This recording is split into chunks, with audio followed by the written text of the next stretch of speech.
Hello everyone, एक बार फिर से आपका स्वागत है एम साइंस क्लासेस की इस चैनल के ऊपर। हितेश सर आपके लिए कंटिन्यूसली एमसीक्यू टाइप्स के क्वेश्चंस को लेकर आ रहे हैं। आज अपन स्टार्ट करेंगे 12th क्लास चैप्टर नंबर 3 विद्युत रसायन। काफ़ी सारे बच्चों के मेरे पास व्हाट्सएप पे मैसेज आ रहे हैं कि सर वीडियो शुरू करो। उसके पीछे का एक रीज़न था बेटा जी, कुछ प्रॉब्लम्स के कारण अपन यूट्यूब के ऊपर में नहीं आ सका, कुछ प्रिपरेशन के कारण मैं यूट्यूब पर नहीं आ सका, लेकिन अब से अपन कंटिन्यूसली वीडियोस देखेंगे। सबसे पहले आज स्टार्ट करेंगे अपन चैप्टर नंबर 3 विद्युत रसायन। इस टॉपिक को शुरू करने से पहले मैं बच्चों से कुछ इंपॉर्टेंट बातें डिस्कस करना चाहूँगा। वो इंपॉर्टेंट बातें बच्चों ये है कि जैसा कि राजस्थान सरकार के द्वारा यह बताया गया या फिर यह निर्णय लिया गया कि बच्चों की एग्ज़ाम 100% होगी, बच्चों की एग्ज़ाम 100% होगी, एग्ज़ाम लेट नहीं होगी। हो सकता है एग्ज़ाम 1 महीने लेट हो, इससे ज़्यादा आपकी एग्ज़ाम लेट नहीं होगी, लेकिन एग्ज़ाम 100% होगी। अभी एग्ज़ाम के लिए कुछ ऐसी डेट फिक्स नहीं हुई है, बट एग्ज़ाम आपकी 100% होगी। दूसरी बात, राजस्थान सरकार के द्वारा यह कहा गया है कि बच्चे घर पर ही पढ़े, जैसा वह एग्ज़ाम के टाइम पर पढ़ते थे, जैसे अभिभावक उनकी हेल्प करते थे एग्ज़ाम के समय में, वैसे ही अभिभावकों की भी जिम्मेदारी है कि अपने बच्चों को एग्ज़ाम के जैसा माहौल क्रिएट करके पढ़ाए। स्कूलें खुलने का दिसंबर तक कोई भी चांस नहीं है, ये आप अपने दिमाग से निकाल दीजिएगा कि स्कूलें 2020 में खुलना पॉसिबल नहीं है, क्योंकि राजस्थान के अंदर काफ़ी ज़्यादा केसेस हो चुके हैं। अपना राजस्थान 4th नंबर पे आ चुका है एक्टिव केस के मामलों में। तो स्कूल खुलने का जैसा कुछ नहीं है, आपको घर पे ही पढ़ना पड़ेगा। अब घर पर पढ़ने के लिए आपको कुछ ना कुछ सोर्स चाहिए। बच्चे घर पर नहीं पढ़ सकते खुद से, ये इम्पॉसिबल है। कुछ एक्सेप्शनल केस को छोड़कर बच्चे घर पर नहीं पढ़ सकते। इसके लिए आपको कुछ डिजिटल क्लासेस का सहारा लेना ही पड़ेगा। इसीलिए हम लेकर आए हैं आपके सामने 12th क्लास के कंटिन्यूसली चैप्टर्स। मैं उन टॉपिक्स को भी पढ़ाऊंगा जिन टॉपिक्स को राजस्थान सरकार ने हटा दिया अपने सिलेबस से। उन टॉपिक को भी पढ़ाया जाएगा। क्योंकि आने वाले समय में जो नेक्स्ट जनरेशन आएगी, नेक्स्ट जनरेशन का मतलब आपके बाद में जो 12th क्लास के बच्चे आएंगे, उन बच्चों के लिए वो सिलेबस नहीं हटेगा। उन बच्चों के लिए तो 100% सिलेबस ही रहेगा। तो उन बच्चों को देखते हुए और आपके नॉलेज को इम्प्रूव करने के लिए मैं हर एक टॉपिक्स को पढ़ाऊंगा। तो बिना किसी टाइम को खराब किए आप अपन स्टार्ट करते हैं चैप्टर नंबर 3, जिसका नाम है विद्युत रसायन। देखो बच्चों, विद्युत रसायन क्या होता है, नया चैप्टर है आपके लिए। विद्युत रसायन को अपन इंग्लिश में बोलते हैं इलेक्ट्रोकेमिस्ट्री। क्या बोलते हैं बच्चों? इलेक्ट्रोकेमिस्ट्री कहा जाता है। विद्युत रसायन को इंग्लिश में इलेक्ट्रोकेमिस्ट्री कहा जाता है। जैसे भी मैं हमेशा कोई भी चैप्टर पढ़ाया जाता है तो सबसे पहले मैं उसका मतलब बताता हूँ, ताकि आगे जाकर अपन को पता चल सके कि चैप्टर में क्या है। तो इलेक्ट्रोकेमिस्ट्री, इलेक्ट्रो का मतलब क्या है? इलेक्ट्रो का मतलब बेटा जी है इलेक्ट्रिसिटी से। इलेक्ट्रो का मतलब क्या हो गया? इलेक्ट्रिसिटी। इलेक्ट्रिसिटी का मतलब हो गया विद्युत। और केमिस्ट्री का मतलब क्या है? यहाँ पर केमिस्ट्री का मतलब ये लिया गया केमिकल से, और केमिकल का मतलब है रसायन। केमिकल का मतलब क्या है? रसायन। अब अपन क्या करेंगे, इस पूरे के पूरे चैप्टर में जो इलेक्ट्रो है, अपन इलेक्ट्रो का एक नाम और बोल सकते हैं। यहाँ पर अपन अगर इसको थोड़ा सा और डीप समझे तो यहाँ पर इलेक्ट्रो का मैं यहाँ पर क्या लिख सकता हूँ? इलेक्ट्रिकल एनर्जी भी बोल सकता हूँ। थोड़ा और डिटेल में समझे, इलेक्ट्रो का मतलब आप यूँ समझो electrical energy. Electrical energy, electrical energy का मतलब बच्चों क्या हुआ? इलेक्ट्रिकल एनर्जी का मतलब हुआ विद्युत ऊर्जा। और जो केमिस्ट्री है, केमिस्ट्री वर्ड का अपन मीन्स निकालें यहाँ पर इस चैप्टर के बेसिस पर, तो यहाँ से निकलेगा केमिकल एनर्जी। केमिकल एनर्जी, और जो केमिकल एनर्जी है, केमिकल एनर्जी को बच्चों अपन बोलते हैं रासायनिक ऊर्जा। तो जो इलेक्ट्रोकेमिस्ट्री का पूरा मतलब ये रहा कि जो इलेक्ट्रो है, इलेक्ट्रो का मतलब हो गया विद्युत ऊर्जा, और जो केमिस्ट्री अपन पढ़ रहे हैं, केमिस्ट्री में अपन पढ़ेंगे रासायनिक ऊर्जा। तो इस पूरे के पूरे चैप्टर में अपन क्या देखेंगे? अपन यह देखेंगे कि ये जो विद्युत ऊर्जा है, जो विद्युत ऊर्जा है वो तो किस में परिवर्तित हो रही है, रासायनिक ऊर्जा में परिवर्तित हो रही है। और जो रासायनिक ऊर्जा है वो किस में परिवर्तित हो रही है, वो परिवर्तित हो रही है विद्युत ऊर्जा में।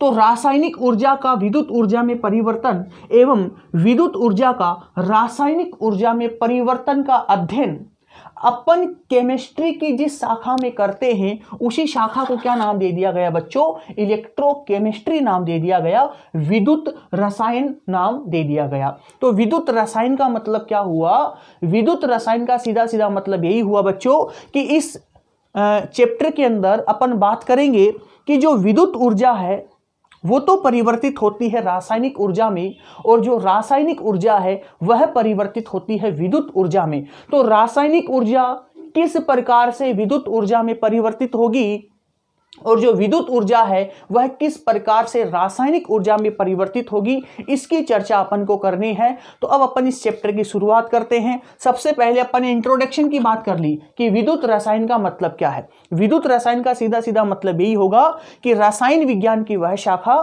जिसमें विद्युत ऊर्जा का रासायनिक ऊर्जा में और रासायनिक ऊर्जा का विद्युत ऊर्जा में अंतः परिवर्तन का अध्ययन किया जाता है, उस शाखा को अपन क्या बोलेंगे बच्चों, विद्युत रसायन बोलेंगे। बहुत आसानी से डेफिनेशन को अपन ने समझ लिया।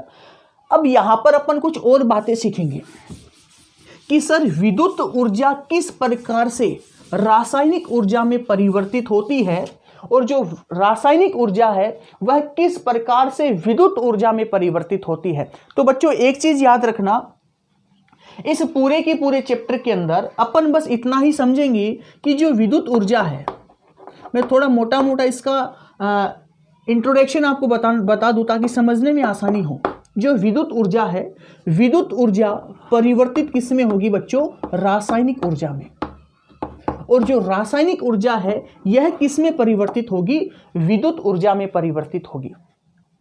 तो विद्युत ऊर्जा जब रासायनिक ऊर्जा में परिवर्तित होती है या फिर रासायनिक ऊर्जा विद्युत ऊर्जा में परिवर्तित होती है, तब अपन दो प्रकार की अभिक्रियाओं की बातें करेंगे। एक अभिक्रिया अपन देखेंगे बच्चों ऑक्सीकरण अभिक्रिया, जिसको अपन बोलते हैं ऑक्सीडेशन रिएक्शन, और एक अपन बात करेंगे अपचयन अभिक्रिया। अपचयन अभिक्रिया मतलब कि रिडक्शन रिएक्शन, ठीक है ना। अब ऑक्सीकरण अभिक्रिया और अपचयन अभिक्रिया, इन दोनों अभिक्रियाओं को एक साथ अपन क्या बोलते हैं बच्चों, रेडॉक्स अभिक्रिया बोलते हैं, रेडॉक्स अभिक्रिया। तो इस पूरे के चैप्टर का सार यही है। इस पूरे के पूरे चैप्टर में अपन देखेंगे कि विद्युत ऊर्जा परिवर्तित होगी रासायनिक ऊर्जा में, और जो रासायनिक ऊर्जा है वह परिवर्तित होगी विद्युत ऊर्जा में। रासायनिक ऊर्जा का विद्युत ऊर्जा में अथवा विद्युत ऊर्जा का रासायनिक ऊर्जा में जब अंतः परिवर्तन होता है उस समय ऑक्सीकरण अभिक्रिया और अपचयन अभिक्रिया घटित होती है। ऑक्सीकरण और अपचयन अभिक्रिया को एक साथ अपन बोलते हैं रेडॉक्स अभिक्रिया। इस पूरे के पूरे जो चार्ट अभी बनाया है, इस चार्ट के बेस पर अपन पूरे के पूरे चैप्टर की स्टडी करेंगे। तो एक बार आप रफली इसको नोट करो, बाकी मैं आपको नोट्स भी प्रोवाइड करवाऊंगा इस चैप्टर के, बिल्कुल टेंशन आपको नहीं लेनी है। नोट्स आपको लगभग 3 से 4 वीडियोस के बाद में इस चैप्टर के नोट्स मिल जाएंगे। आप अपनी कॉपी में एज ए फेयर कॉपी के अंदर उस नोट्स को उतार लेना, या हो सके तो उसकी फोटो कॉपी करवा के अपने पास रख लेना। फिलहाल तो आप रफली यहां तक नोट करो, रफली नोट किया जाए इसको यहां तक। हाँ भाई, रफली यहां तक नोट हो गया, किसी की कोई प्रॉब्लम या दिक्कत यहां तक नहीं है ना। चलो ठीक है भाई। तो अपन ने यहां तक समझ लिया कि विद्युत रसायन किसे बोला जाता है, विद्युत रसायन का मतलब क्या होता है, चैप्टर क्यों पढ़ना है, यहां तक क्लियरिटी आ गई होगी आपको। अब इस चैप्टर को अपन थोड़ा सा आगे लेके चलते हैं। इस चैप्टर को पढ़ने से पहले, मतलब इस चैप्टर को पढ़ने के लिए अपन को इतना पता चल गया कि अपन को विद्युत ऊर्जा को तो रासायनिक ऊर्जा में परिवर्तित करना है और रासायनिक ऊर्जा को विद्युत ऊर्जा में परिवर्तित करना है। तो उसके लिए भी अपन को कुछ ना कुछ तो संसाधन चाहिए, कुछ ना कुछ अपन को युक्तियाँ चाहिए। तो वो कौन कौन सी ऐसी युक्तियाँ है जो विद्युत ऊर्जा को रासायनिक ऊर्जा में और रासायनिक ऊर्जा को विद्युत ऊर्जा में परिवर्तित करती है। तो सबसे पहले इस चैप्टर का सबसे पहला और सबसे ज़्यादा इंपॉर्टेंट टॉपिक आप लगाओ सेल। सबसे पहले टॉपिक लगाओ सेल। अच्छा, सेल तो सबने देखा होगा ना, सेल क्या होता है, सेल देखा होगा, घड़ी वाला सेल, जो सेल आपने देखते हैं घड़ी के अंदर जो सेल होता है ना, वो सेल क्या करता है, वो उस सेल के कारण वो घड़ी चलती है, चलती ही नहीं चलती। तो वो घड़ी चलने का कारण क्या है? आपने देखा होगा कभी लैब के अंदर, केमिस्ट्री की लैब के अंदर अगर कोई बच्चा गया है, अगर आपने देखा है तो उस केमिस्ट्री की लैब के अंदर अपन को कुछ एक्सपेरिमेंट करवाया जाता है बेटा जी। उस एक्सपेरिमेंट में अपन क्या देखते हैं कि अपन को एक पात्र दो पात्र अपन को दे दिया जाता है। एक पात्र में कुछ लिक्विड भरा हुआ रहता है, दूसरे पात्र में भी कुछ लिक्विड भरा हुआ रहता है। बच्चे गए लैब के अंदर नए नए, उनको कुछ नहीं पता होता लिक्विड कौन सा है ना। वो बोलते एक तो सर ब्लू कलर का लिक्विड है और एक थोड़ा सा व्हाइट कलर का लिक्विड था। उस लिक्विड के दोनों पात्रों के अंदर दो लकड़ियाँ, दो धातु की लकड़ियाँ डाल दी जाती है, धातु की छड़ें डाल दी जाती है। बच्चे उनसे इसको हिला हिलाकर ऐसे खेला करते लैब के अंदर। उन बेवकूफ़ों को पता नहीं होता बच्चों को, है ना। तो नए नए लैब में गए, आप भी कभी गए होंगे लैब के अंदर नए नए। तो जब भी आप लैब में गए हो, कभी भी आपके अध्यापक आपको लेकर गए हो लैब के अंदर, तो जब आप लैब के अंदर गए थे तब आपको दो पात्र दिखाई देंगे, या फिर कभी जाना कोविड के बाद में लैब के अंदर तो आपको वहाँ पर दो पात्र दिखाई देंगे। एक पात्र के अंदर आप देखोगे जिंक धातु की छड़ रहेगी और दूसरे पात्र में कॉपर धातु की छड़ रहेगी। दोनों पात्रों में कुछ लिक्विड भरा हुआ रहेगा और जो दोनों छड़ें हैं उन दोनों छड़ों को मास्टर जी क्या करेंगे, तार से जोड़ देंगे और उस तार के साथ में कुछ एमीटर को जोड़ देंगे। फिजिक्स में पढ़ा ना, एमीटर का काम क्या होता है, विद्युत धारा की दिशा को बताने का। तो मास्टर जी ने क्या किया, दो डब्बे लिए, दो डब्बों में कुछ लिक्विड डाल दिया। एक डब्बे में जिंक की छड़ डाल दी और एक लिक्विड में कॉपर की छड़ को डाल दिया। दोनों छड़ों को उन्होंने क्या किया, दोनों छड़ों को एक तार से बांध दिया ताकि वो जॉइंट हो जाए। उसके बाद में क्या किया, उस तार को एमीटर से जोड़ दिया। एमीटर का मतलब जो विद्युत धारा की दिशा को बताएगा। और साथ में क्या किया, उस तार के साथ में एक बल्ब को जोड़ दिया तार से, एक दूसरे बल्ब को जोड़ दिया तार से। फिर क्या हुआ, फिर उन दोनों पात्रों को एक यू आकार की नली का, इस प्रकार की एक कांच की नली है, इस प्रकार की, ठीक है ना, ये थोड़ी पतली होगी क्या, इस प्रकार की एक नलिका है यू आकार की। तो इसलिए वो दोनों डब्बे ये रहे, इन दोनों डब्बों के अंदर यू आकार की नलिका को यूं बीच में रख दिया। दोनों डब्बे हैं, दोनों डब्बों के बीच में यू आकार की नलिका है। यू आकार की नलिका और दोनों डब्बों के अंदर जो लोहे की छड़ है उसको तार से जोड़ दिया मास्टर जी ने, और तार के साथ में एमीटर लगा दिया और उसी तार के साथ में एक बल्ब लगा दिया। कुछ समय पश्चात देखोगे कि वो बल्ब जलने लग जाता है, बिना किसी इलेक्ट्रिसिटी के बल्ब जल रहा है। तो इसका कारण क्या है, इसका कारण है सेल। आपने जो डब्बे लिए हैं ना, डब्बों में जो लिक्विड भरा है, लिक्विड के अंदर जो छड़ें डाली है, छड़ को जो आपने वायर से जोड़ रखा है, उस दोनों डब्बों के अंदर, हाँ, आपने दो डब्बे ले रखे हैं, दो डब्बों में एक लिक्विड भर रखा है। लिक्विड के अंदर आपने दो धातु की छड़ें डाल रखी है। दोनों धातु की छड़ों को मास्टर जी ने वायर से जोड़ दिया और वायर को एक बल्ब से जोड़ दिया, एक यू आकार की नलिका डुबो दी। कुछ समय पश्चात बल्ब जलने लगता है। तो आपने इलेक्ट्रिसिटी का यूज नहीं किया, जो आपने जो पात्र बनाया है उसी पात्र को अपन बोलते हैं बेटा जी सेल। उस सेल के अंदर कुछ हुआ, कुछ केमिकल लोचा हुआ जिसके कारण बल्ब जला। तो सेल का काम क्या है, सेल का काम है, बट सेल का काम किसी भी वस्तु को एक्टिव करने का काम होता है। और सेल एक्टिव क्यों होगा, सेल के अंदर कुछ रासायनिक अभिक्रिया होती है जिसके कारण सेल एक्टिव होगा। घड़ी है, घड़ी कभी बंद हो जाती है तो उस घड़ी में अपन सेल को डालते हैं, घड़ी टिक टिक टिक टिक टिक टिक चलने लग जाती है। तो उस घड़ी का टिक टिक करने का कारण क्या है, घड़ी का टिक टिक करने का कारण सेल है। और सेल उस घड़ी को एक्टिव क्यों करता है, क्योंकि सेल के अंदर कुछ केमिकल्स रहते हैं जिस केमिकल के कारण उस सेल घड़ी को एक्टिव करता है। तो कौन कौन से केमिकल हैं, सेल रियल में क्या होते हैं, कितने प्रकार के सेल होते हैं, काफ़ी ज़्यादा डिटेल में आज अपन बात करने वाले हैं। तो सेल, सबसे पहले अपन बात करते हैं सेल की। देखो बेटा, सेल क्या होता है, सेल का मतलब है कि एक ऐसी युक्ति जिसके कारण अपन ऑक्सीकरण और अपचयन अभिक्रियाओं को समझ सकते हैं, ठीक है ना। तो सेल का मतलब सीधा सीधा यही हो गया कि यह एक ऐसी युक्ति है, यह एक, तो डिटेल में समझाऊंगा मैं डेफिनेशन को, टेंशन मत लो। यह एक ऐसी युक्ति है, यह एक ऐसी युक्ति है जिसके माध्यम से ऑक्सीकरण व अपचयन, जिसके माध्यम से ऑक्सीकरण व अपचयन अभिक्रिया को समझा जाता है। समझा जाता है। अब समझो भाई, सेल का मतलब क्या है। सेल का मतलब यह है कि सेल के द्वारा जब अपन किसी सेल पर स्टडी करते हैं तब अपन देखते हैं कि उस सेल के अंदर दो प्रकार की अभिक्रियाएं होती है, एक ऑक्सीकरण अभिक्रिया होती है और एक अपचयन अभिक्रिया होती है। तो किसी भी सेल के अंदर ऑक्सीकरण या अपचयन अभिक्रिया किस प्रकार से होती है वो आज अपन को समझना है। तो सेल क्या है? सेल एक ऐसी युक्ति है जिसके माध्यम से अपन क्या कर समझ सकते हैं, ऑक्सीकरण और अपचयन अभिक्रियाओं को समझ सकते हैं। और इन ऑक्सीकरण और अपचयन अभिक्रियाओं के माध्यम से अपन यह भी समझ सकते हैं कि कोई भी सेल किस प्रकार से कार्य करता है। तो यहां पर आप लिख सकते हो सेल के प्रकार। सेल्स के प्रकार, सेल जो होता है वह दो प्रकार का होता है बच्चों। सेल कितने प्रकार का होगा? दो प्रकार का। एक सेल की मैं बात करूं, एक सेल कौन सा होगा? एक सेल को अपन बोलते हैं विद्युत रासायनिक सेल, जिसको इस साल राजस्थान बोर्ड ने हटा दिया, ठीक है ना, लेकिन आपको पढ़ना है, ठीक है ना। विद्युत रासायनिक सेल, विद्युत रासायनिक सेल। एक सेल, इसी सेल को अपन क्या बोल सकते हैं, इसी सेल का एक नाम और होता है बेटा वोल्टीय सेल, वोल्टीय सेल।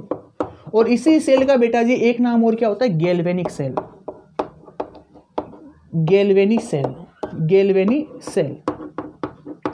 तो जो सेल है वह दो प्रकार का होता है। पहला सेल अपन देख रहे हैं विद्युत रासायनिक सेल, इसी का एक नाम और होता है वोल्टीय सेल, और इसी का एक नाम और होता है गैल्वेनिक सेल। और दूसरा सेल है, दूसरा है विद्युत अपघटनी सेल, विद्युत अपघटनी सेल। पूरा का पूरा चैप्टर इन्हीं दो सेल के ऊपर डिपेंड है, तो बहुत ही डिटेल में पढ़ना इन सेल को। विद्युत अपघटनी सेल।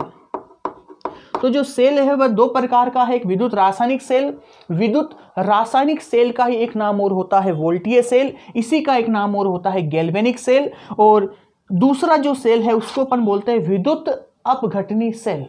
तो सेल दो प्रकार के हो गए, यहां तक नोट करो। फिर अपन चैप्टर की शुरुआत करते हैं कहां से, विद्युत रासायनिक सेल से। यहां तक नोट करो भाई सारे,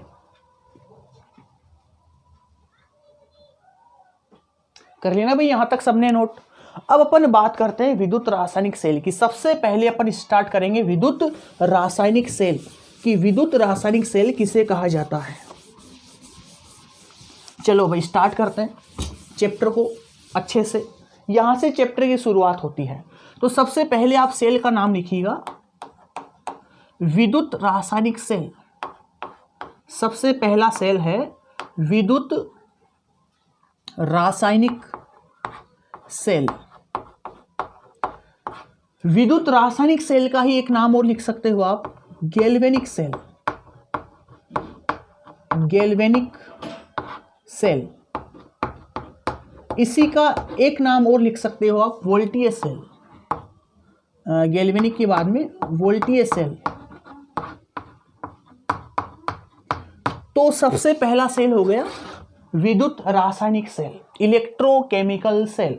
अब देखो विद्युत रासायनिक सेल क्यों बोला गया, पहले उसको समझो। इस नाम का क्या मतलब है बेटा जी? विद्युत रासायनिक सेल का मतलब यह है कि विद्युत रासायनिक सेल का मतलब है कि यह सेल क्या करता है, यह सेल रासायनिक ऊर्जा को, जो रासायनिक ऊर्जा होती है, इस रासायनिक ऊर्जा को किस में परिवर्तित करेगा?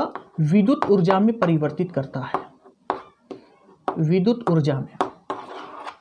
तो विद्युत रासायनिक सेल का मतलब ये हुआ कि ऐसा सेल जो रासायनिक ऊर्जा को विद्युत ऊर्जा में परिवर्तित करता है, ऐसे सेल को बेटा अपन क्या बोलेंगे? विद्युत रासायनिक सेल बोलेंगे। आ रही मेरी बात यहां तक समझ में कि विद्युत रासायनिक सेल का मतलब हुआ कि ऐसा सेल जो रासायनिक ऊर्जा को, जो केमिकल एनर्जी को इलेक्ट्रिकल एनर्जी में चेंज करता है, ऐसा सेल जो रासायनिक ऊर्जा को विद्युत ऊर्जा में परिवर्तित करता है, ऐसे सेल को बोला जाता है विद्युत रासायनिक सेल।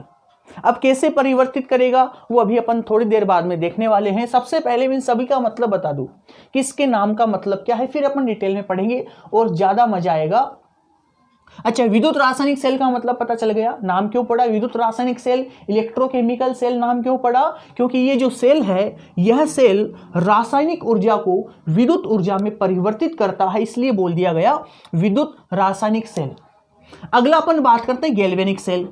गैल्वेनिक सेल नाम क्यों पड़ा और वोल्टीय सेल नाम क्यों पड़ा? गैल्वेनिक सेल और वोल्टीय सेल नाम इसलिए पड़ा क्योंकि दो वैज्ञानिक थे, एक वैज्ञानिक का नाम था एल गैल्वेनिक और एक वैज्ञानिक का नाम था ए वोल्टीय।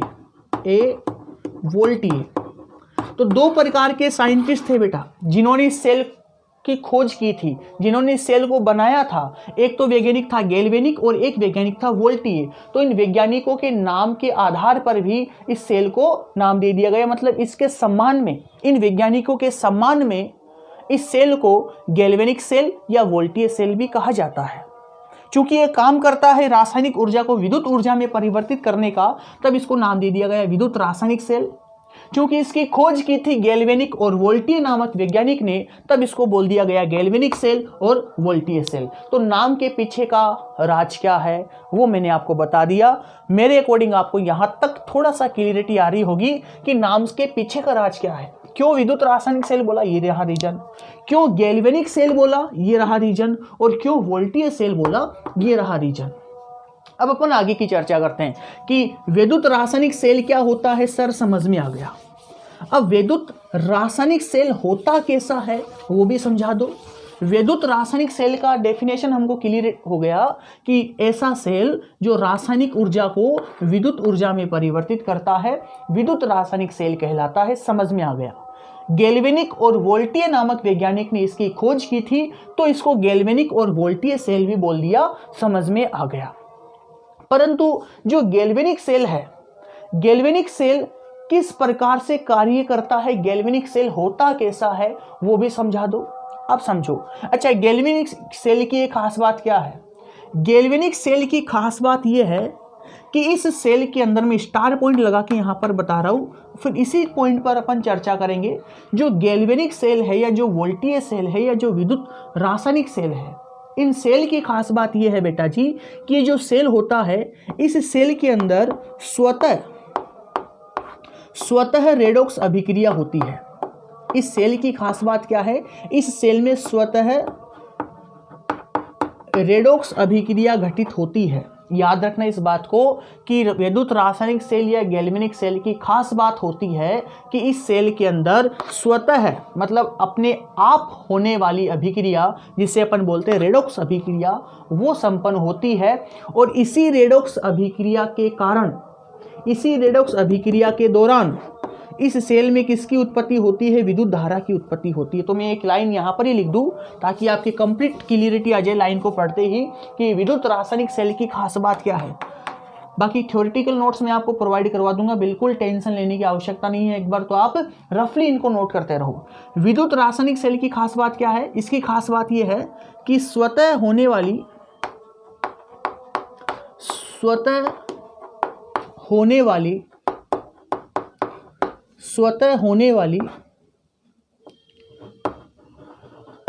रेडॉक्स अभिक्रिया के दौरान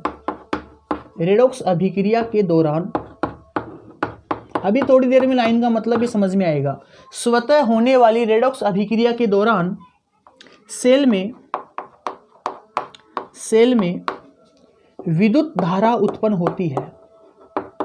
सेल में विद्युत धारा उत्पन्न होती है।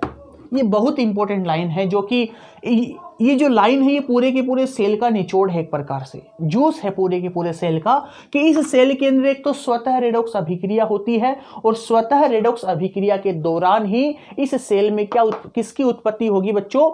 विद्युत धारा की उत्पत्ति होगी। तो सीधा सीधा यहां से थोड़ी थोड़ी क्लियरिटी आ रही है कि सर रेडॉक्स अभिक्रिया हो रही है। रेडॉक्स अभिक्रिया का मतलब कोई केमिकल रिएक्शन हो रही है और केमिकल रिएक्शन के दौरान ही विद्युत धारा की उत्पत्ति हो रही है। इसीलिए इस सेल को बोल दिया गया विद्युत रासायनिक सेल, जो रासायनिक ऊर्जा को विद्युत ऊर्जा में परिवर्तित करता है, विद्युत रासायनिक सेल। यहां तक थोड़ा थोड़ा मेरे अकॉर्डिंग आपको क्लियरिटी आ रही होगी कि विद्युत रासायनिक सेल नाम क्यों पड़ा, इस लाइन का मतलब क्या हो रहा है और इस लाइन का एक्सपेरिमेंटली मतलब क्या है वो भी समझाऊंगा थोड़ी देर में। तो यहां तक एक बार आप नोट करो, फिर अपन आगे की चर्चा करते हैं इसी के अंदर। हो गया भाई यहां तक क्लियर? कोई दिक्कत नहीं है ना यहां तक? तो चलो ठीक है। तो विद्युत रासायनिक सेल क्या होता है समझ में आ गया। विद्युत रासायनिक सेल में सर जी आपने एक लाइन लिखाई है, गुरुदेव आपने एक लाइन लिखाई है, वो लाइन क्या है? वो लाइन बेटा मैंने ये लिखाई है कि सेल के अंदर एक स्वतः अभिक्रिया होती है और उस स्वतः अभिक्रिया के दौरान इलेक्ट्रिसिटी जनरेट होती है, विद्युत ऊर्जा उत्पन्न होती है, विद्युत धारा उत्पन्न होती है। तो वो कैसे होगी उसका रीजन हमें बताओ, साथ ही हमें यह भी दिखाओ कि विद्युत रासायनिक सेल कैसा होता है वो भी हमें दिखाओ। चलो देखते हैं।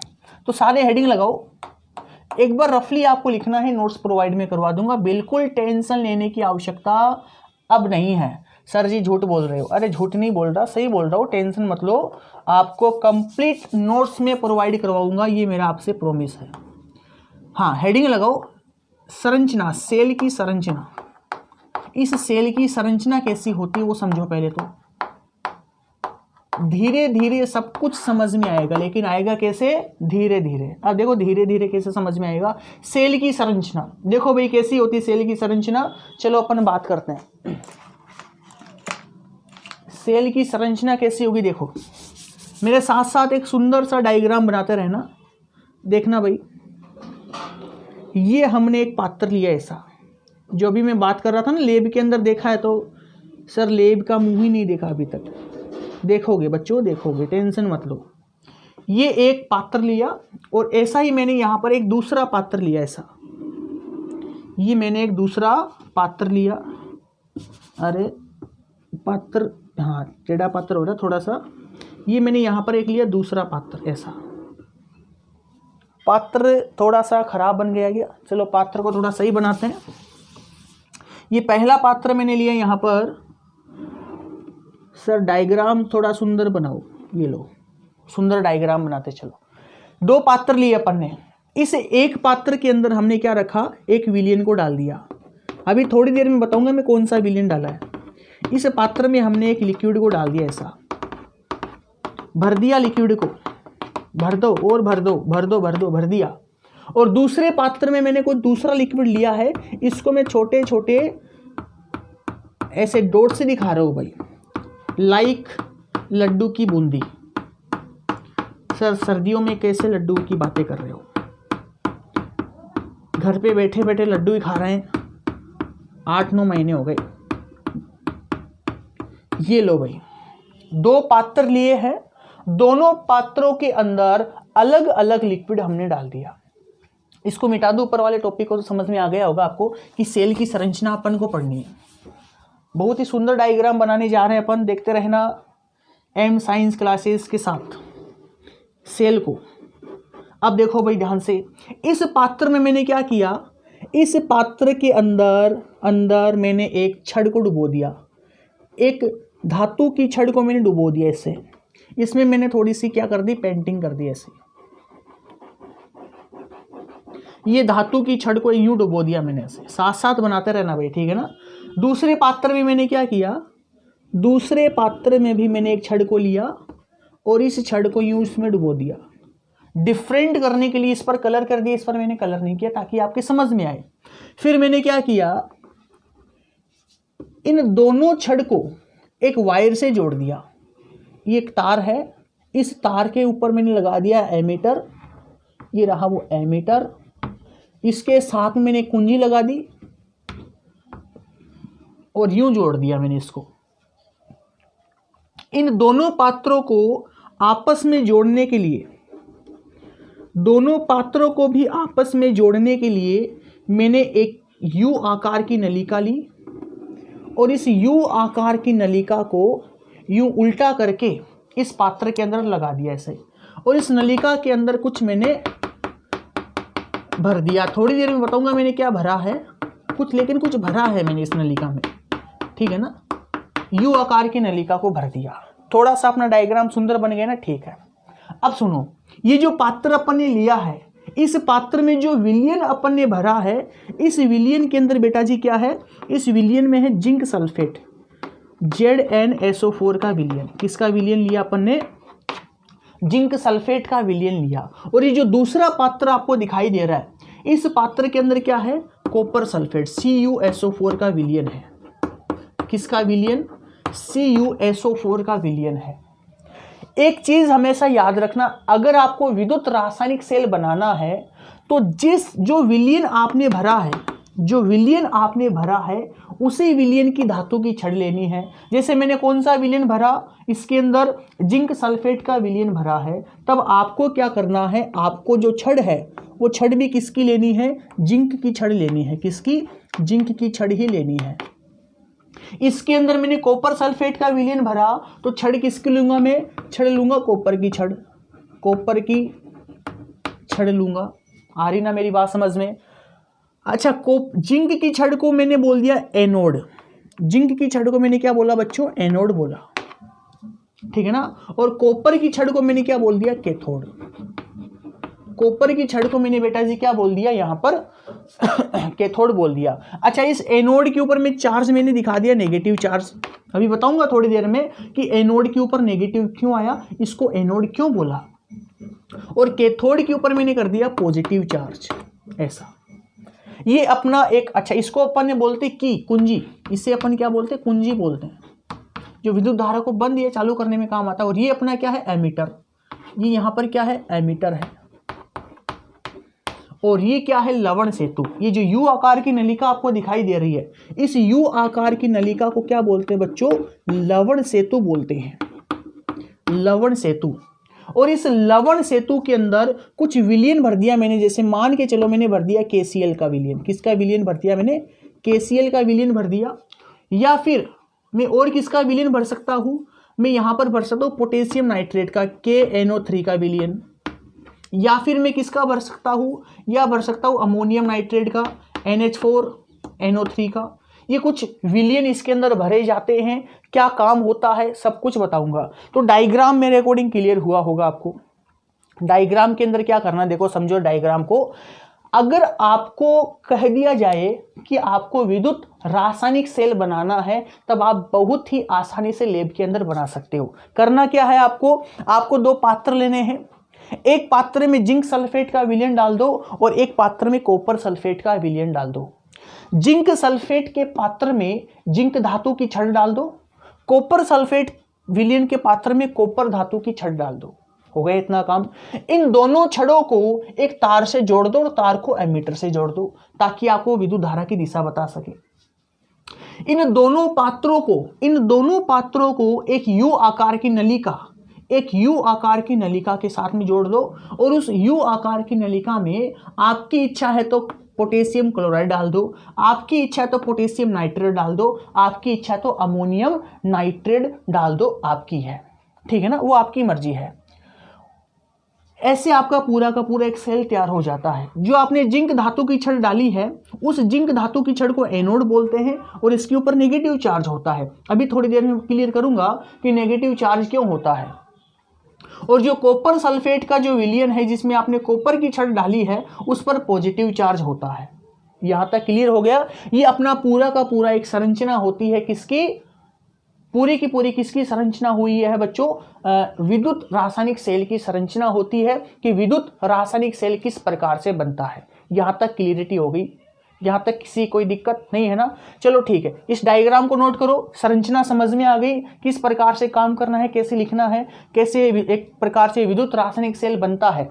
अब अपन बात करेंगे इस विद्युत रासायनिक सेल के अंदर किस प्रकार से काम होता है, किस प्रकार से। अभी जो स्टार पॉइंट मैंने लिखाया था ना, स्टार पॉइंट में मैंने क्या लिखाया कि विद्युत रासायनिक सेल के अंदर स्वतः रेडॉक्स अभिक्रिया होती है, जिसके दौरान विद्युत धारा की उत्पत्ति होती है। ये लाइन मैंने लिखाई, उस लाइन को अपन यहां से कवर करेंगे।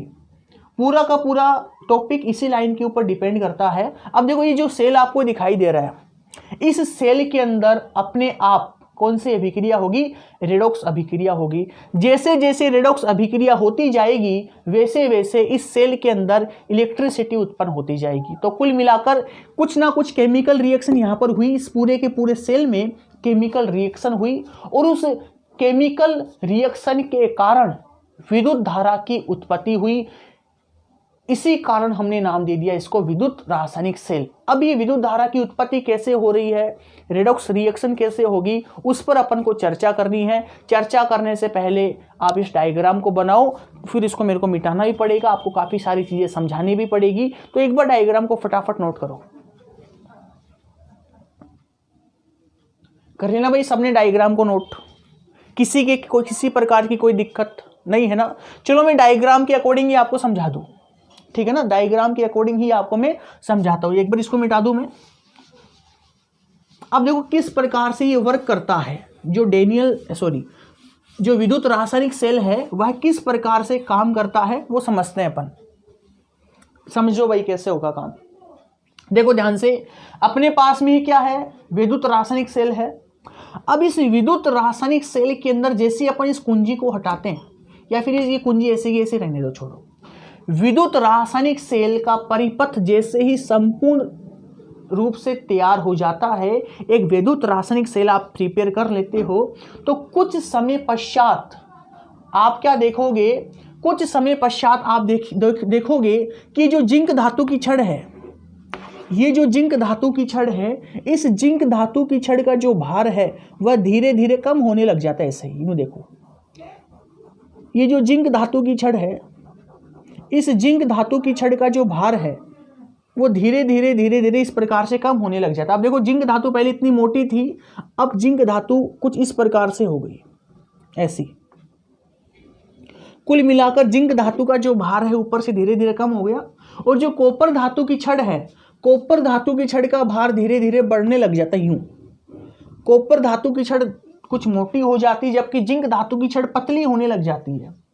जैसे ही आपने सेल बना लिया, तो सेल बनाने के कुछ समय पश्चात आप क्या देखोगे, आप यह परीक्षण करोगे कि जो जिंक धातु है, जिंक धातु का भार धीरे धीरे कम होने लग रहा है, जबकि कॉपर धातु का भार धीरे धीरे बढ़ रहा है। एक तो आप ये ऑब्जर्व करोगे।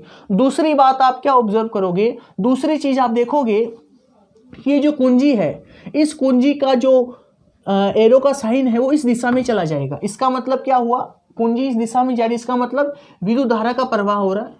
विद्युत धारा का प्रवाह मतलब आई, विद्युत धारा का प्रवाह किस तरफ हो रहा है, विद्युत धारा का प्रवाह कॉपर की छड़ से जिंक की छड़ की तरफ हो रहा है। वो आपको किसने बताया, वो एमीटर ने बताया। यहां तक क्लियर हो रहा है। तीसरी चीज आप क्या देखोगे, तीसरी चीज आप ये भी देखोगे कि जो जिंक सल्फेट का जो विलयन है, इस जिंक सल्फेट के विलयन में जिंक +2 आयनों की सांद्रता बढ़ने लग जाती है, जबकि जो कॉपर सल्फेट का विलयन आपने लिया है, कॉपर सल्फेट के विलयन में कॉपर +2 आयनों की सांद्रता कम होने लग जाती है। इन 3-4 बातों को आप नोटिस करोगे। हो रही मेरी बात यहां तक क्लियर? वापिस समझ लेना एक बार कि आपने क्या किया, आपने एक सेल बना लिया, ठीक है ना, आपने एक डेनियल सेल एक विद्युत रासायनिक सेल बना लिया। और इस विद्युत रासायनिक सेल को बनाने के बाद में आप यह देखोगे कि जो जिंक धातु है, जिंक धातु का भार धीरे धीरे कम होने लग जाता है और कॉपर धातु का भार धीरे धीरे बढ़ने लग जाता है। मतलब जिंक धातु की छड़ पतली होने लग जाती है और कॉपर धातु की छड़ मोटी होने लग जाती है। एक चीज आप यह देखोगे। दूसरी चीज आप क्या देखोगे, दूसरी चीज देखोगे कि जो विद्युत धारा है, विद्युत धारा का प्रवाह है कॉपर धातु की छड़ से जिंक धातु की छड़ की तरफ होगा। वो कौन बताएगा आपको, एमीटर। एमीटर क्या बताता है, एमीटर आपको धारा की दिशा बताता है। तो एमीटर इस तरफ मूव किया, इसका मतलब क्या हुआ, विद्युत धारा का प्रवाह है कॉपर से जिंक की तरफ हो रहा है।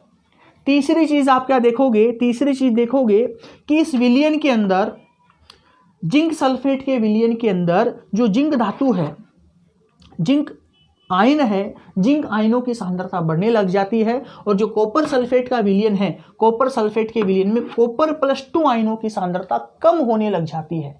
ऐसी चीजें आप परीक्षण करोगे। तो एक प्रकार से सेल बनाया, सेल बनाने के बाद में आपको बड़ी ही अजीबोगरीब घटनाएं देखने को मिली। साइंस के स्टूडेंट है तो समझेंगे भी बातों की सारी अजीबोगरीब घटनाएं देखने को क्यों मिली। हमने तो सेल बनाया था, अच्छी खासी जिंक की छड़ ली थी, बेचारी पतली हो गई। कॉपर की छड़ पड़े पड़े मोटी हो रही है, विद्युत धारा इधर से इधर बह रही है। सेल में कोई भूत तो नहीं घुस गया, हमें तो काफी ज्यादा डर लग रहा है।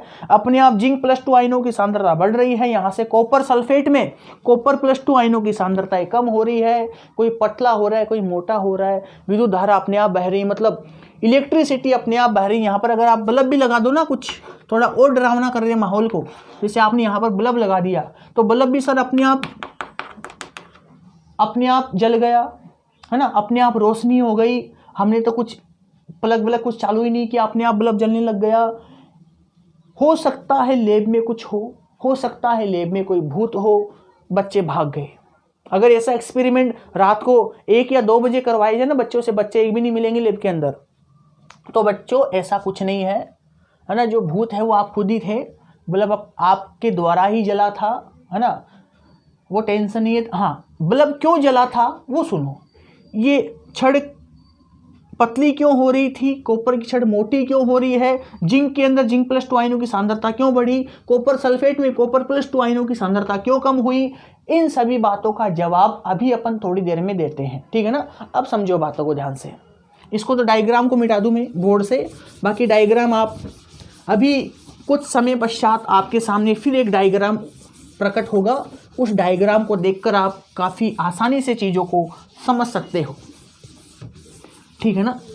जैसा कि अपन बात कर रहे थे विद्युत रासायनिक सेल, किसी सेल को मैं एक एनिमेशन के थ्रू आपको समझाने की कोशिश करूंगा। आप देख पा रहे हैं 2 पात्र है, एक पात्र में जिंक की छड़ और एक पात्र में कॉपर की छड़ है। जिंक को एनोड और कॉपर को कैथोड यहाँ पर बोला गया है।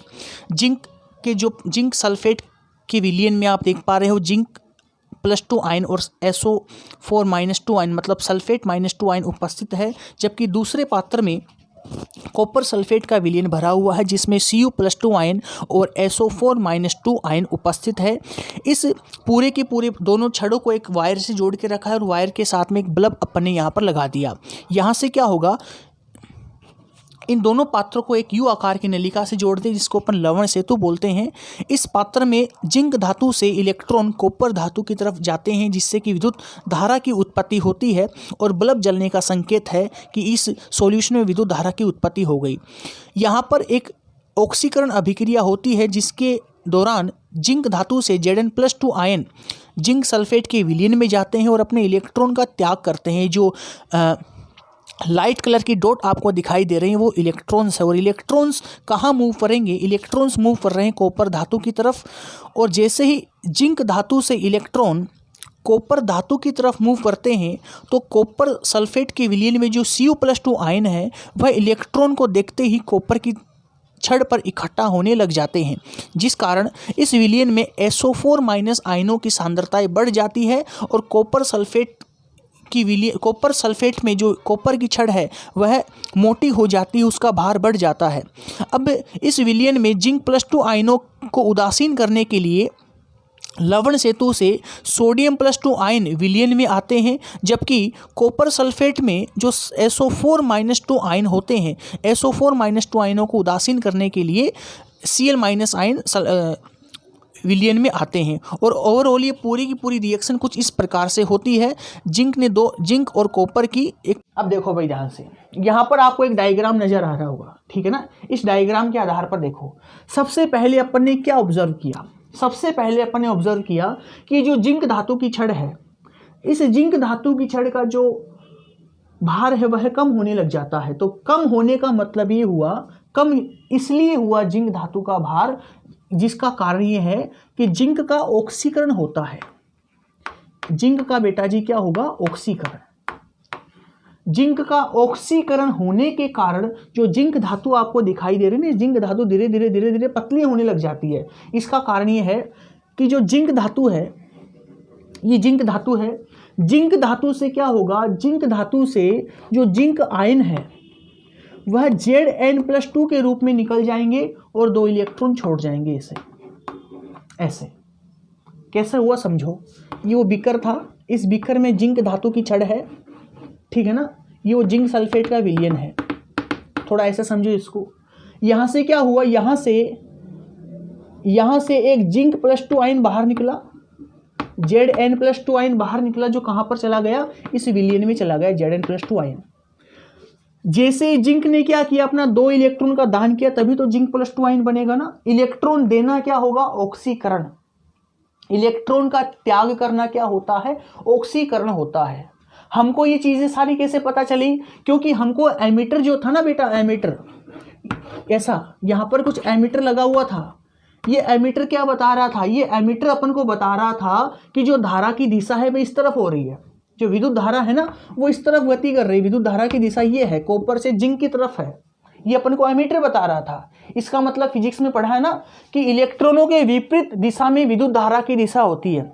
अगर विद्युत धारा की दिशा कॉपर से जिंक की तरफ है, मेरी बात को आप ध्यान से समझना, यदि विद्युत धारा की दिशा कॉपर से जिंक की तरफ है, इसका सीधा सीधा एक ही रीजन समझ में आ रहा है कि इलेक्ट्रॉनों की दिशा पक्का जिंक से कॉपर की तरफ होगी। क्यों? इलेक्ट्रॉनों की दिशा के विपरीत विद्युत धारा की दिशा होती है। तो अपन ने साफ साफ देखा कि विद्युत धारा कॉपर से जिंक की तरफ जा रही है। इसका मतलब क्या हुआ? इसका मतलब ये हुआ कि इलेक्ट्रॉन पक्का जिंक से कहां जा रहे हैं? कॉपर की तरफ जा रहे हैं। अब इलेक्ट्रॉन जिंक से कॉपर की तरफ कब जाएंगे? जब इस जो जिंक धातु है, जिंक धातु से कोई जिंक परमाणु निकलेगा। कैसे निकलेगा? 2 इलेक्ट्रॉन का त्याग करके निकलेगा। जैसे ही जिंक धातु से जिंक +2 आयन निकला बाहर और कहाँ चला गया? विलयन में चला गया। ऐसे तो यहाँ पर क्या बचे बेटा? 2 इलेक्ट्रॉन बचे। अब ये 2 इलेक्ट्रॉन किधर मूव कर रहा है? वो विद्युत धारा की दिशा तो ये है, तो पक्का इलेक्ट्रॉन किधर मूव करेगा? इलेक्ट्रॉन मूव करेगा कॉपर छड़ की तरफ, कॉपर छड़ की तरफ मूव करेगा इलेक्ट्रॉन। हो रहा क्लियर? तो एक चीज यहां पर जो पहला परीक्षण अपन ने देखा था कि जिंक धातु का भार धीरे धीरे कम होने लगता है। तो जिंक धातु का भार धीरे धीरे इसलिए कम होने लगता है क्योंकि जो जिंक धातु है, जिंक धातु का ऑक्सीकरण होता है। जिंक धातु का क्या होगा? ऑक्सीकरण, अर्थात जिंक धातु से जिंक +2 आयन विलयन में चला जाता है और 2 इलेक्ट्रॉन छोड़ जाता है। और यह 2 इलेक्ट्रॉन कहां मूव करेगा? यह 2 इलेक्ट्रॉन कॉपर की छड़ की तरफ मूव करता है। यहां तक क्लियर हो गया? दूसरा पॉइंट अपन ने क्या देखा? दूसरा पॉइंट अपन ने देखा कि जो कॉपर है, कॉपर की छड़ का भार बढ़ने लग जाता है, कॉपर की छड़ मोटी होने लग जाती है ऐसे। तो कॉपर की छड़ मोटी क्यों हो रही है? सुनो, कॉपर की छड़ का मोटा होने का कारण क्या है? मोटी या मोटा एक ही बात है। कॉपर की छड़ मोटी क्यों हुई, है ना? कॉपर की छड़ बेटा इसलिए मोटी हुई क्योंकि अपन को एक चीज पक्का समझ में आ रही है कि जो इलेक्ट्रॉन है, इलेक्ट्रॉन तो कहाँ जा रहे हैं? इलेक्ट्रॉन जा रहा है जिंक से कॉपर की तरफ, इस दिशा में जा रहा है। ये इलेक्ट्रॉन यहाँ पर जा रहा है और कहाँ पर आ गया? इलेक्ट्रॉन कहाँ पर आ गया? ये इलेक्ट्रॉन है, मान के चलो। ये कौन है? इलेक्ट्रॉन। ये 2 इलेक्ट्रॉन है। इलेक्ट्रॉन कहाँ पर आ गया? जिंक की छड़, कॉपर की छड़ के ऊपर आ गया। आपको पता है इस सॉल्यूशन में क्या है? इस सॉल्यूशन में है कॉपर सल्फेट, Cu+2 और SO4-2। यही तो है कॉपर सल्फेट। जैसे ही कॉपर के पास में 2 इलेक्ट्रॉन आए तो कॉपर +2 की आंखें कैसी हो गई? बड़ी हो गई। और ये कॉपर +2 2 इलेक्ट्रॉन को देख के कहां चला गया?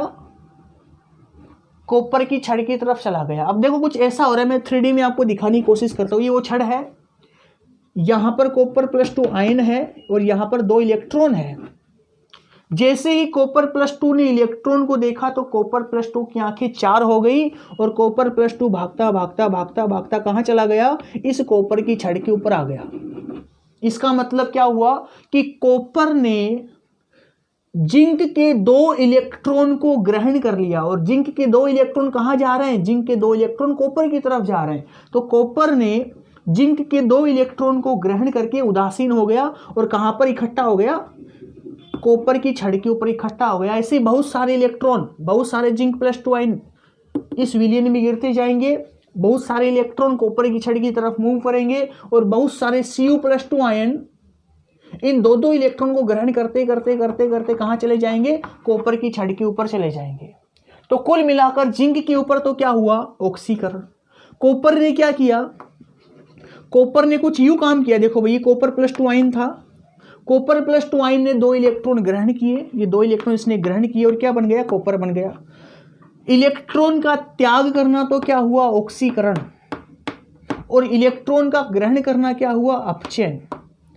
तो एक क्वेश्चन अगर आपसे पूछूं कि जिंक धातु का भार कम क्यों हुआ? क्योंकि जिंक का ऑक्सीकरण हुआ। कॉपर धातु का भार क्यों बढ़ा? क्योंकि कॉपर धातु का भार इसलिए बढ़ा क्योंकि विलयन से Cu+2 आयन 2 इलेक्ट्रॉन के चक्कर में कॉपर की छड़ के ऊपर आकर जमा हो गए, अर्थात कॉपर का अपचयन हो गया। कॉपर की छड़ का यहाँ पर क्या हुआ बेटा? अपचयन हुआ। यहाँ तक क्लियरिटी आई? मेरे अकॉर्डिंग सारे प्रेक्षण समझ में आ रहे होंगे। अगली चीज आपको और बताऊं, एक प्रेक्षण आपने ये भी देखा कि जो विद्युत धारा है वह कॉपर से जिंक की तरफ आ रही है। क्यों आई? वो रीजन मैंने बता दिया। रीजन ये है क्योंकि जिंक से 2 जिंक के आयन यहां पर आए, अपने 2 इलेक्ट्रॉन को छोड़ दिया और ये 2 इलेक्ट्रॉन कहां मूव कर रहे हैं? कॉपर की तरफ। कर रहे कि नहीं कर रहे? अच्छा, इलेक्ट्रॉन कहां गया? इलेक्ट्रॉन गया कॉपर की तरफ। तो इलेक्ट्रॉन कॉपर की तरफ क्यों जाएगा? एक चीज क्लियर हो गई ना, इलेक्ट्रॉन माइनस चार्ज इस तरफ गमन कर रहा, मतलब इधर कौन सा चार्ज है? पॉजिटिव चार्ज है। इसलिए मैंने बोला कि कॉपर की छड़ पर चार्ज लिख दो पॉजिटिव, ठीक है ना, और इस छड़ पे चार्ज कैसा आ गया? नेगेटिव, क्योंकि यहां पर तो इलेक्ट्रॉन है ना, इस छड़ पे चार्ज अपने आप नेगेटिव आ गया। जिस पर पॉजिटिव चार्ज उसको बोल दो कैथोड। कैथोड का मतलब ये होता है कैटाइन से। जिस पर नेगेटिव चार्ज है उसको बोल दो एनोड। एनोड का मतलब एनायन, मतलब कि नेगेटिव चार्ज। कैथोड का मतलब कैटायन, मतलब कि पॉजिटिव चार्ज। अब मेरे अकॉर्डिंग आपको समझ में आ गया होगा कि एक सेल के अंदर क्या क्या फंक्शन होता है। सुनो आगे। अच्छा, जब इलेक्ट्रॉनों ने मूव किया तो विद्युत धारा तो उत्पन्न होगी। इलेक्ट्रॉनों के प्रवाह की दर को विद्युत धारा कहते हैं। और विद्युत धारा उत्पन्न होने का कारण क्या हुआ?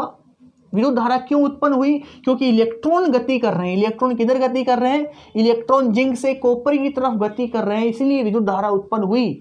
और इलेक्ट्रॉन गति क्यों कर रहे हैं? क्योंकि जिंक धातु अपना ऑक्सीकरण कर रहा है और कॉपर धातु अपना अपचयन कर रहा है, जिसके कारण इलेक्ट्रॉनों ने क्या कर दिया? गति करना शुरू कर दिया। तो अब मेरे अकॉर्डिंग आपको समझ में आ गया होगा कि एक विद्युत रासायनिक सेल क्या काम करता है। अच्छा, एक चीज और बता दूं मैं आपको, ये जो डायग्राम, इसको तो मिटा दूं मैं, एक चीज आपको और बता दूं मैं, इसी डायग्राम से समझाने की कोशिश करता हूं, फिर आपको एक छोटी सी वीडियो क्लिप भी बना के दूंगा ताकि आपके बहुत आसानी से समझ में आ जाए। अच्छा, इस पूरे के पूरे पात्र में क्या हो रहा है? इस पूरे के पूरे पात्र में जिंक का ऑक्सीकरण हो रहा है, तो इसको तो मैं बोलूंगा ऑक्सीकरण अर्ध सेल बोलूंगा। क्या बोलूंगा इसको? ऑक्सीकरण अर्ध सेल। इस पात्र में क्या हुआ बच्चों? इस पात्र में कॉपर की छड़ का अपचयन हुआ, तो इसको मैं बोलूंगा अपचयन अर्ध सेल। अपचयन अर्ध सेल, इसको मैं क्या बोलूंगा? अपचयन अर्ध सेल बोलूंगा। इन दोनों को एक साथ क्या बोलेंगे अपन? विद्युत रासायनिक सेल बोलेंगे। कौन सा सेल? विद्युत रासायनिक सेल। विद्युत रासायनिक सेल। और इस पूरे के पूरे रासायनिक सेल में अगर इन दोनों अभिक्रियाओं को मैं एक साथ लिखूं तो पूरे के पूरे रासायनिक सेल में कौन सी अभिक्रिया होगी? पूरे के पूरे रासायनिक सेल में कुछ इस प्रकार की अभिक्रिया होगी। एक तो जिंक था अपने पास में, एक Cu+2 आयन था, ठीक है ना। जिंक ने तो क्या किया? जिंक ने 2 इलेक्ट्रॉन का त्याग किया, कॉपर ने 2 इलेक्ट्रॉन ग्रहण किया, तो इसने क्या बनाया? Zn+2 और एक क्या बना? कॉपर बना। ये कंप्लीट अभिक्रिया यहां पर हुई। ऐसा ही तो हो रहा है ना। वापिस समझ लेना, जिंक ने 2 इलेक्ट्रॉन का त्याग किया, 2 इलेक्ट्रॉन कॉपर की तरफ भागे।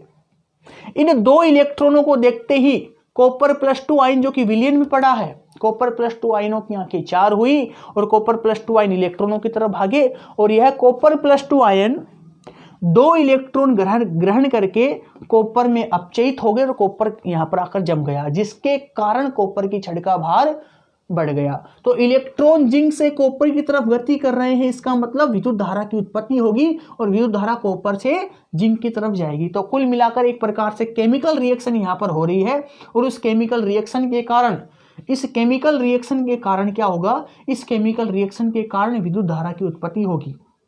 अब मेरे अकॉर्डिंग आपको समझ में आ गया होगा कि एक विद्युत रासायनिक सेल किसे बोलते हैं। नेक्स्ट क्लास में अपन वापिस इसी टॉपिक के ऊपर चर्चा करेंगे, लवण सेतु के ऊपर। लवण सेतु के बाद में अपन देखेंगे किस प्रकार से एक सेल अभिक्रिया आरेख बनता है। तब तक के लिए थैंक यू सो मच।